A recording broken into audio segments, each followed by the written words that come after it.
আসসালামু আলাইকুম প্রিয় খামারি ভাই বোনেরা। আলহামদুলিল্লাহ আমাদের গরুগুলো সোল্ড হয়ে গেছে। আজ তো আমরা 3 বছর এই গরুগুলো লালন পালন করলাম। 3 বছর লালন পালন করে আমরা কত টাকা খরচ করলাম আর কত টাকা প্রফিট করলাম, আর গরুগুলো বিক্রয় করতে আমাদের যে একটা অভিজ্ঞতা অর্জন হলো এই প্রথম আমাদের ফার্ম থেকে এই 3টি গরু, সবচেয়ে বড় গরু আমরা সোল্ড করলাম, বিক্রয় করলাম। তো কত টাকা আমরা এখানে প্রফিট করতে পারলাম এবং আমাদের যে বাস্তব অভিজ্ঞতা, আমাদের যে 3 বছরের এই যে মিশন যাত্রা, এটা আমাদের কতটুকু সফল হয়েছি, আজকে একদম প্র্যাকটিক্যাল এবং সরজমিনে আপনাদেরকে এই বিষয়টি জানিয়ে দেব ইনশাল্লাহ। তো প্রথমেই জানাই যে আমাদের গরুগুলোর ইতিহাস, আমরা কোথা থেকে শুরু করেছিলাম, কোন চিন্তা ভাবনা থেকে, কোন প্ল্যান পরিকল্পনা থেকে এই গরুগুলো পালন আমরা শুরু করি, কিভাবে আমাদের ঘরে এই গরু। তা আমি প্রথমে আজ থেকে 4 বছর আগে আমি সিদ্ধান্ত নিই যে 2019 সালের দিকে সিদ্ধান্ত নিই যে আমি প্রোডাকশন করব, অর্থাৎ বাচ্চা উৎপাদন করব ভালো ভালো। তো ভালো সিমেন্ট দিব, ব্রিড নিয়ে কাজ করব এক কথায়।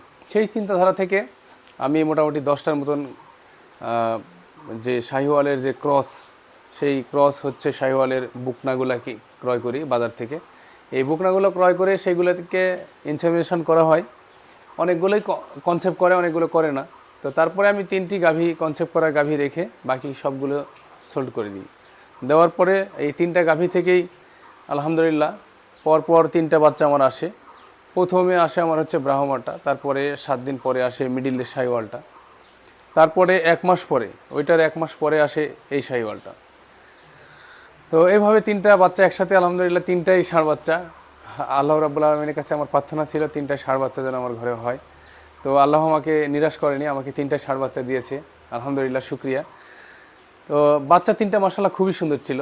তো বাচ্চাগুলোর ভিডিও, সেই সময়ের ভিডিওটা আমি এই ভিডিওতে আপনাদেরকে দেখাচ্ছি। তো এই বাচ্চাগুলো সেই সময় এইরকম ছিল, তারা ব্রাহ্মা এবং এই শাহিওয়াল 2টা। তো এই বাচ্চাগুলো হওয়ার পরে এখন যে ভিডিওটি দেখাচ্ছি সেটি 6 মাস বয়স থাকতে, 5 থেকে 6 মাস যখন বয়স ছিল সেই সময় ভিডিওগুলো আমার কালেকশানে ছিল, আমার ফেসবুকে পোস্ট করা ছিল, সেখান থেকে নিয়েই এই ভিডিওতে আমি ইনক্লুড করে দিলাম। তো সেই বাচ্চাগুলো থেকে আলহামদুলিল্লাহ আমি আস্তে আস্তে ধীরে ধীরে এদেরকে বড় করি। তারপরে আমার কিছু সমস্যার কারণে, জায়গার সমস্যার কারণে আমার গাভীগুলো আমি রাখতে পারি না। জায়গা ঠিক না, জায়গা আর একটা সেট আমার আছে, সেখানে প্রায় আমার 25 থেকে 30টা গরু আটার মতন জায়গা আছে আলহামদুলিল্লাহ। তো আমার খাবারের যে খরচটা, হঠাৎ করে আমাদের এলাকাতে দুর্যোগ, একটা বন্যা হয়, তারপর করোনার যে একটা মহামারী, এই অবস্থান থেকে সেই সময় খড়ের দাম প্রচুর। তো খামারেও অনেক গরু, লোক ছিল না, লেবার ছিল না, নিজেকেই দেখতে হয়। আমি পাশাপাশি আরও আমার কর্মক্ষেত্র আছে, সেইগুলো মেনটেন করতে পারি না, বিধায় গাভীগুলো আমি সোল্ড করে দিই। গাভীগুলো রাখতে পারি না, সোল্ড করে দিয়ে এদের মাকে, এরা 3জন তখন থেকে যায়। এই 3টা আমার কাছে সেই সময় থেকে যায়। এই সেই সময়ের এই 3টা গরু। তো সেই সময় আশা ছিল যে বাংলাদেশের যে বৃহৎ বৃহৎ গরু তৈরি হয়, যারা আপেল, কমলা, মালটা, কলা খাইয়ে তৈরি করে, আমিও সেই রকম আসলে ভাইরাল হব এই গরুগুলো দিয়ে, আপেল, কমলা, মালটা, খেজুর এইসব খাইয়ে। তো এই চিন্তাভাবনা থেকেই আপেল, কমলা, মালটা, কমলা আমি খাওয়াইনি ওইভাবে। তো যা খাওয়াইয়েছি সেই খাবারগুলোতে কী পরিমাণ খরচ করেছি সেইটা আপনাদের কাছে বলবো এই ভিডিওর মধ্যে ইনশাল্লাহ। তো আমি এই গরুগুলোকে খাওয়ানো শুরু করি এবং আমার যে নিজস্ব সাইলেজ প্রোডাকশান ছিল, সেই সাইলেজ থেকে এদেরকে সাইলেজ খাওয়াই। এরা সাইলেজ খাওয়ার জন্য ছোটোবেলা থেকে এত পরিমাণে পটু ছিল, সাইলেজের বস্তা খুললেই একদম পাগল হয়ে যেত সাইলেজ খাওয়ার জন্য। তো সাইলেজ খেতো আর ঘুমাতো। সেই সময় আমার তেমন কোনো খরচ ছিল না, দানাদার খুবই কম দিতাম। এইভাবে এদেরকে পালন করতে করতে এদের নিয়মিতভাবে ডিওয়ার্মিং করতাম, কৃমি মুক্ত করতাম, লিভার টনিক, জিঙ্ক, এগুলো সব মানে যা লাগে এগুলো আমি দিতাম, খুব একেবারে নিট যেটা প্রয়োজন সেভাবে দিতাম। তো সবচেয়ে এর মধ্যে একটা বড় মেসেজ আমি দিয়ে নিই, আমার এখানে কিন্তু ওইভাবে লোকজনের তেমন আনাগোনা নেই, বা বাইরের লোকজন আমি অত আসতে দিই না, তারপরেও আসে মানুষ, গরুগুলো দেখতে আসে। 2-4 এলাকা থেকে আমার গরু দেখতে আসে, সবাই জানাজানি হয়ে গেছে এখানে 3টা বাচ্চা আছে, খুব ভালো মানের, দেখতে আসে, অনেকে ক্রয় করতে আসে। সেই সময় অনেক স্বপ্ন ছিল, যে বললাম যে ভাইরাল হবো, ভাইরাল গরু বেচবো।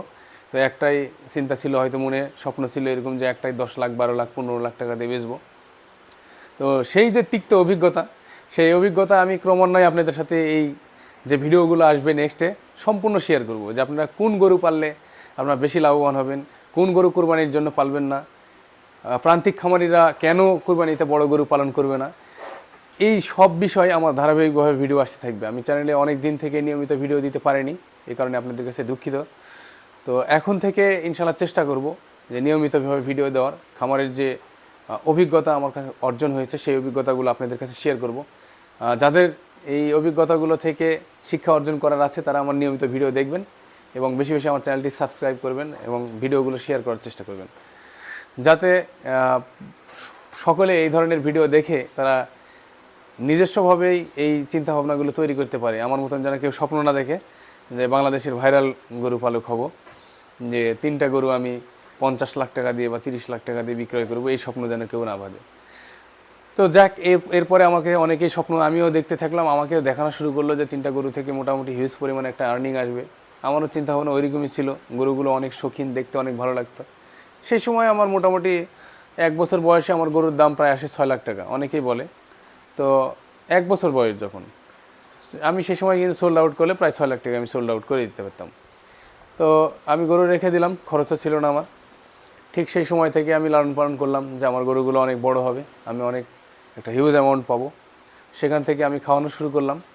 তো খাবারগুলো যেগুলো সেগুলোতে আমি আপনাদের পূর্বে ভিডিওতে শেয়ার করেছি যে আমি কী ধরনের খাবার দিই। আমার খাবারের মধ্যে থাকে হচ্ছে দেশীয় খাবারগুলো, ভুট্টার গুঁড়া, তারপরে হচ্ছে গমের ভুসি, তারপরে থাকে হচ্ছে ছোলা, মটর, রেগুলার ভুসি অথবা যে কোনো একটা ডাল। আমি বেশি করে অ্যাঙ্কারটা ইউজ করছি, অ্যাঙ্কারটা। তো অ্যাঙ্কারটাই আমার লিস্টে বেশি থাকে, আমার এলাকাতে পাওয়া যায়। আপনার এলাকায় যেটা সহজলভ্য এবং দাম কম সেটাই আপনি ইউজ করবেন। এই 3টা, আর হচ্ছে ধানের গুঁড়া বা ধান অথবা রাইস ব্র্যান্ড, যে কোনো একটা, যেটা যখন পাই। এই রেশন অনুসারে আমি করি।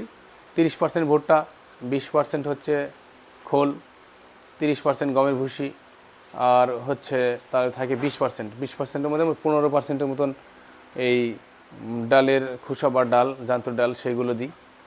আর বাকি যে 5% এটাতে আমার ভিটামিন, মিনারেল, খনিজ উপাদান, ডিসিপি এগুলো থাকে। তো এইগুলো আপনারা ইউজ করতে পারেন।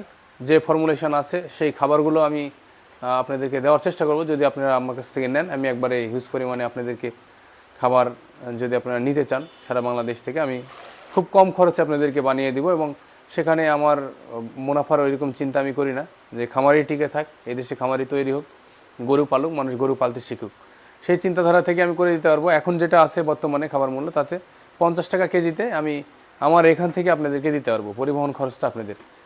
এখন যেটা বাজার মূল্য আছে এখন বর্তমানে, আজকে এই যে ভিডিওটা আপনারা দেখছেন, যে পাবলিশের যে ডেট, সেই ডেট থেকে এখন এটা যদি 5 বছর পর দেখে, 6 মাস পর দেখে যদি বলেন ভাই 50 টাকা কেজি আপনি খাবার দিতে চেয়েছেন, আপনি দেন, আপনার কাছ থেকে নিব, তাহলে হবে না। তো এই হচ্ছে বিষয়। এখন এই গরুতে আমার টোটাল, তাহলে বুঝেন যে 1 বছরে আমার, 1 বছরে আগে আমার গরুর দাম ছিল 6 লক্ষ টাকা। তাহলে সেই গরুটা আমি এখন কত টাকায় বেচলাম, এটা এখন আপনাদের জানার বিষয়। আর এই 2 বছরে আমি কত টাকা খরচ করলাম, এখন ক্যালকুলেশন করে আপনারা বলেন যে গরুতে আমি কত প্রফিট করলাম। আর কেন প্রান্তিক খামারিরা এই বড় গরু পালন করবে না বা ঈদ উপলক্ষে পালন করবে না, সেই ব্যাখ্যাটাও আমি দিব। তো এই ভিডিওর লিঙ্কে আপনারা পেয়ে যাবেন, সেই ভিডিওর এই ডিসক্রিপশানে আপনারা লিঙ্কগুলো পেয়ে যাবেন। ক্রমান্বয়ে আমি প্রতিদিনই ভিডিওগুলো দেওয়ার চেষ্টা করব, টাইম মেনটেন করে। তো আমার যারা চ্যানেলটি সাবস্ক্রাইব করেননি, আমি সকলকে অনুরোধ করব চ্যানেলটি সাবস্ক্রাইব করুন এবং ভিডিওগুলো বেশি বেশি শেয়ার করুন। কারণ এইভাবে বাস্তব ধর্মী কথাগুলো আমার মনে হয় না যে বাংলাদেশে কেউ বলে বা কখনো বলবে। কারণ কারো ব্যর্থতা বা সফলতা কেউ কখনো শেয়ার করে না। আমি যেটা পেয়েছি আমার খামার জীবনে, আজকে 11 বছর চলছে, 11 বছরে আমি যা পেয়েছি আপনাদের কাছে সম্পূর্ণটাই একবারে উন্মুক্তভাবে দেওয়ার চেষ্টা করবো এবং দিব ইনশাল্লাহ, আমি যদি বেঁচে থাকি। তো এখন এসে 2024 সালের এই মে মাসে এসে, অর্থাৎ মে মাসের আজকে হচ্ছে মোটামুটি 25 তারিখে আজকে আমি গরুর সোল্ড করলাম 7,55,000 টাকা দিয়ে। তাহলে 1,55,000 টাকা আমি বেশি পেলাম 2 বছরে। তাহলে 2 বছর আগে যদি আমি গরু দিয়ে দিতাম, 2 বছরে যদি আমি আরও গরু ট্রানজ্যাকশান করতাম ওই টাকা দিয়ে, তাহলে সেখানে আরও আমার প্রফিট হতো।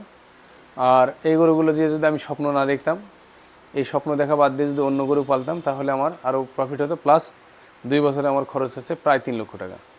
তাহলে এই 3 লক্ষ টাকার মধ্যে আমি পেলাম 1,55,000 টাকা, 1,45,000 টাকা এখানে আমি লস। তাহলে 1,45,000 টাকা আমি লসই করলাম, উইদাউট আমার পারিশ্রম, আরও যে আমার যে আনুষঙ্গিক আছে সেগুলোও তো একবারে বাদ। তাহলে এখন আপনারা বুঝতে পারছেন যে এই প্রশ্নগুলোর উত্তর আপনারা পেয়ে গেছেন যে প্রান্তিকেরা কেন এই ধরনের গরু পালন করবে না, আর বড় গরু কেন প্রান্তিক খামারিরা পালন করবে না, কী জন্য করবে না, এই ব্যাখ্যাগুলো আমি আপনাদেরকে অন ক্যামেরায় দিয়ে দেবো ইনশাল্লাহ, যে প্রান্তিকেরা কেন বড় গরু পালন করবে না, আর আমার যে গরুতে আমি কত টাকা প্রফিট করলাম সেই বিষয়টিও আমি আপনাদের কাছে ক্লিয়ার করেছি। আশা করি সকলে বুঝতে পেরেছেন। তো আজকের ভিডিওটি মনোযোগ সহকারে দেখার জন্য আপনাদেরকে সকলকে অসংখ্য অসংখ্য ধন্যবাদ।